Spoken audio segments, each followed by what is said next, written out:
A very good afternoon. Today I shall be discussing about one of the most commonly used form of contraceptive pill, that is combined oral contraceptive pill. Now, as the name suggests, it contains a combination of estrogen and progesterone. The government of India provides free of cost under the brand name of Mala N. This contains 0.03 milligram of ethinyl estradiol and 0.15 milligram of levonorgestrel. We have other combinations of estrogen progesterone containing OCPs also. Now, what is the mechanism of action of OCPs? OCPs inhibit folliculogenesis, thereby inhibiting ovulation. Also, the progesterone component of the OCPs makes the endometrium as well as the cervical mucus unfavorable for implantation. Now, coming to the usage, how should it be used? The pack contains 21 hormonal pills and 7 non-hormonal pills. The tablets are marked with arrow from day 1 to 21, and ideally it has to be started from the first day of the menstrual period or within 5 days of our menstrual period without any added backup. There's another method called quick start, that is whenever it is prescribed. By excluding pregnancy, the patient can start taking the tablet immediately. If the patient has delivered recently, then it has to be started ideally after 6 months and not before 6 weeks. If the patient has undergone medical abortion, then it has to be started minimum after 7 days. So a very common question. Next common question is that what if she has missed a pill? If 1 or 2 pills are missed, then the patient should take the pill whenever she remembers immediately and take the next pill as scheduled. So she might have to take 2 pills on the same day.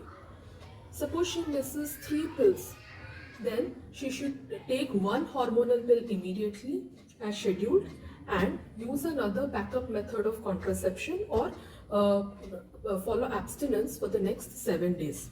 If she has had an intercourse within 72 hours, then she should also take emergency contraceptive pill. The combined oral contraceptive pills have many other non-contraceptive benefits also.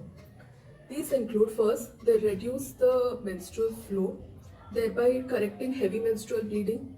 Also, they regularize the cycles like in women with PCOS. Also, they reduce the dysmenorrhea, that is painful menstruation. Also, they are used in PID, pelvic inflammatory disease, where they reduce the intensity of the infection. It obviously, by providing contraception, it reduces the chances of getting pregnant, so thereby reducing ectopic pregnancy.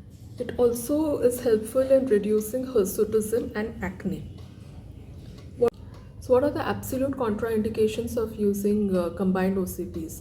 So any patient in general having high risk of thromboembolism should not be taking this estrogen combined with progesterone OCPs.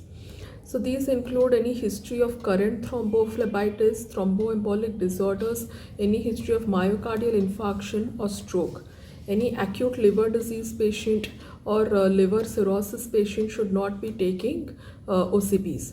Also, migraine with aura patient should not be using. Diabetic with vasculopathy should not be using OCPs.